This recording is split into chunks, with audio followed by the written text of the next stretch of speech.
नमस्कार विद्यार्थी मित्रांनो, स्वागत आहे तुमचं आपल्या यूट्यूब चॅनलवरती। आज आपण बघणार आहोत इलेक्ट्रोमॅग्नेटिक रेडिएशनबद्दल।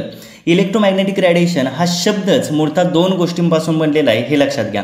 पहिला आहे इलेक्ट्रो। इलेक्ट्रो ह्या शब्दाचा अर्थ काय होतो तर इलेक्ट्रिक फील्ड हा अर्थ होतोय, हे लक्षात घ्या।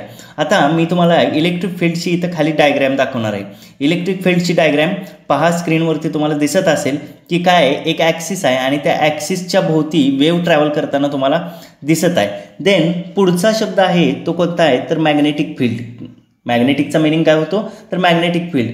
मॅग्नेटिक फील्ड आहे, याच्यामध्ये पण अगेन तुम्हाला काय दिसतोय एक ॲक्सिस आहे आणि त्याच्या भोवती काय वेव्ह ट्रॅव्हल करताना दिसत आहे, ठीक आहे। आता नाव काय आहे बघा, याचं नाव आहे ते इलेक्ट्रोमॅग्नेटिक रेडिएशन। इलेक्ट्रोमॅग्नेटिक रेडिएशन म्हणजे काय तर ह्या दोन्ही फील्ड्स आहेत ते काय असणार आहेत तर मिक्स असणार आहेत, हे लक्षात घ्या।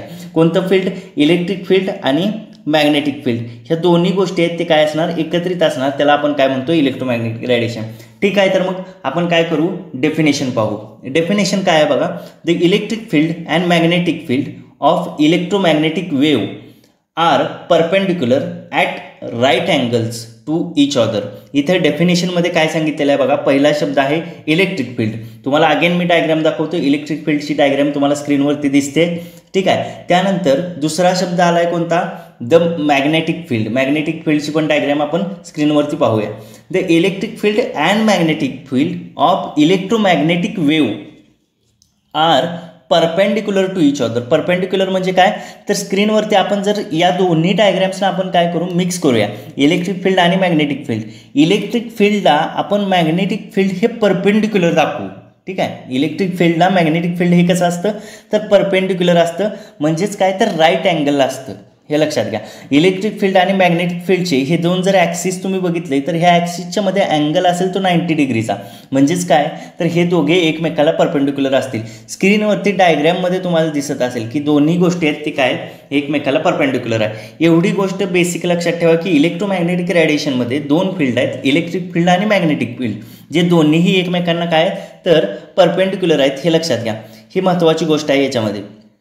देन याच्यानंतर आपण सगळ्यात महत्त्वाची गोष्ट काय बघणार आहे या लेक्चरमध्ये, ही काय characteristics of the electromagnetic wave. Electromagnetic वेव्हची कॅरेक्टरिस्टिक्स काय काय आहेत, मग कॅरेक्टरिस्टिकमध्ये पहिलं आपण बघूया, पहिला जो पॉईंट आहे तो कोणता आहे तर वेवलेंथ। वेवलेंथ की ज्याला आपण काय करतो लॅम्बडाने दाखवतो। पहिला पॉईंट बघू आपण वेवलेंथ लॅम्बडा, ठीक आहे। त्याच्यामध्ये पहिलं स्टेटमेंट आहे पहा कोणतं, the distance between two consecutive crests and troughs are called as a wavelength. Wavelength कोणाला म्हणायचं, दोन कॉन्झिक्युटिव्ह क्रिस्ट आणि ट्रप यांच्यामधलं अंतर म्हणजे काय असेल तर वेवलेंथ असेल, हे लक्षात घ्या।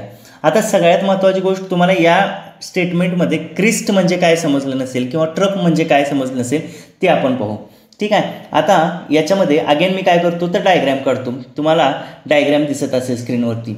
डायग्राममध्ये काय बघा, तुम्हाला एक उंच भाग दिसतोय, वरच्या बाजूला जो उंच भाग आहे इथं ॲरो करून मी तुम्हाला दाखवतो। वरच्या बाजूला तुम्हाला दोन उंच भाग दिसत आहेत किंवा उंचवटे दिसत आहेत, त्याला तुम्ही काय म्हणणार आहे क्रिस्ट असं म्हणणार आहे। आणि ॲक्सिसच्या खालच्या बाजूला तुम्हाला खोलगट भाग जे दोन दिसत आहेत त्याला अगेन मी ॲरोनं दाखवतो, त्याला तुम्ही काय म्हणणार ट्रफ असं म्हणणार। जे उंच भाग आहेत त्याला तुम्ही काय म्हणणार क्रिस्ट, जे खाली खोलगट भाग आहे त्याला तुम्ही काय म्हणणार ट्रफ। आता डेफिनेशन काय आहे वेवलेंथची तर distance between two consecutive crest and trough. इथं मी तुम्हाला एक लाईन काढून दाखवतो दोन क्रिस्टमध्ये, ठीक आहे। ही दोन क्रिस्टमध्ये आपण लाईन काढलेली आहे, ह्या दोन्ही क्रिस्टमधलं जे अंतर आहे त्याला आपण काय म्हणतो तर वेवलेंथ असं म्हणतो, हे लक्षात घ्या।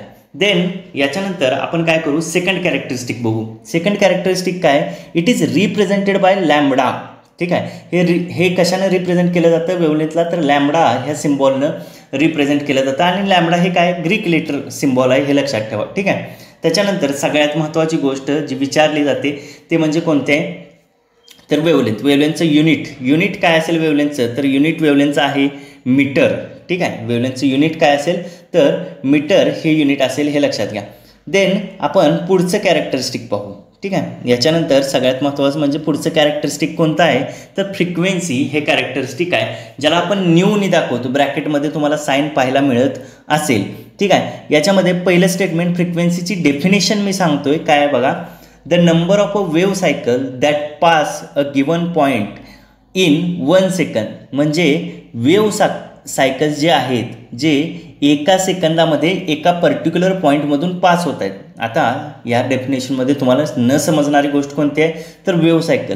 मग आपण वेव्ह सायकलच बघू ना काय आहे ते. इकडं डायग्रॅम मी काढतोय. इथं वेव्ह सायकलची डायग्रॅम बघा. वेव्ह सायकलमध्ये तुम्हाला काय दिसतंय तर एक आहे तो क्रिस्ट दिसते आणि एक आहे ते ट्रफ दिसते. म्हणजे एक उंचवट आहे आणि एक काय खोलगट भाग आहे. ठीक आहे. वन क्रिस्ट आणि वन ट्रफ, एक क्रिस्ट आणि एक ट्रफ मिळून काय बनतोय तर एक वेव्ह सायकल बनतं. हे लक्षात ठेवा, सगळ्यात महत्त्वाची गोष्ट. मग हे असे वेव्ह सायकल एखाद्या पर्टिक्युलर पॉईंटमधून किती पास होतात. हे असे जे तुम्हाला स्क्रीनवरती वेव्ह सायकल दिसत आहेत एखाद्या पर्टिक्युलर पॉईंटमधून किती पास होतात त्याला त्याची फ्रिक्वेन्सी असं म्हटलं जातं. आता फ्रिक्वेन्सी ही न्यू न दाखवली जाते. सेकंड स्टेटमेंट मी लिहितो, it is represented by Greek letter nu. ठीक आहे. न्यू न काय केलं जातं फ्रिक्वेन्सी आहे ती दाखवली जाते. नेक्स्ट त्याच्यानंतर तिसरं स्टेटमेंट असेल ते कोणतं तर फ्रिक्वेन्सी ही युनिट फ्रिक्वेन्सीचं कोणतं आहे तर हर्ट्झ हे फ्रिक्वेन्सीचं युनिट असेल. हे लक्षात घ्या. देन नेक्स्ट आपण बघू याच्यानंतर महत्त्वाची गोष्ट म्हणजे वेव्ह नंबर. वेव्ह नंबर काय असतं.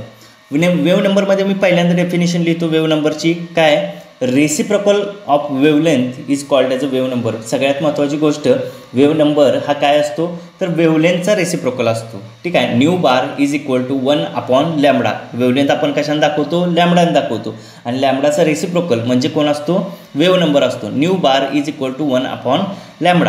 सेकंड स्टेटमेंट बघा काय असेल याच्यामध्ये wave number is represented by symbol nu bar. तुम्हाला माहितीच आहे सिम्बॉल न्यू बारनं काय केलं जातं वेव्ह नंबरला दाखवलं जातं.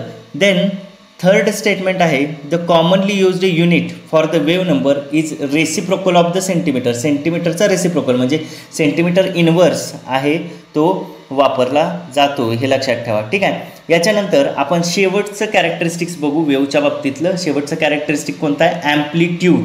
ॲम्प्लिट्यूडला आपण एने दाखवतो. डेफिनेशन बघा ॲम्प्लिट्यूडची काय amplitude of the wave is the height of the crest. क्रिस्टची हाईट म्हणजेच काय तर ॲम्प्लिट्यूड आहे. इथं स्क्रीनवरती अगेन मी डायग्रॅम काढतो.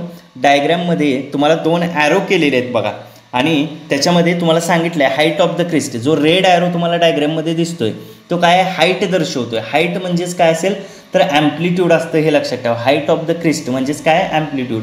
आणि शेवटचं स्टेटमेंट याच्यामध्ये आहे square of the amplitude denote intensity of the radiation. जर ॲम्प्लिट्यूडचा तुम्ही स्क्वेअर केला तर तुम्हाला काय रेडिएशनची इंटेन्सिटी पाहायला मिळेल. हे लक्षात घ्या. ठीक आहे. आजच्या लेक्चरमध्ये आपण इथंच थांबू. नेक्स्ट लेक्चरसाठी तुम्ही चॅनलला पाहत राहा, सबस्क्राईब करा, लाईक करा आणि शेअर करा.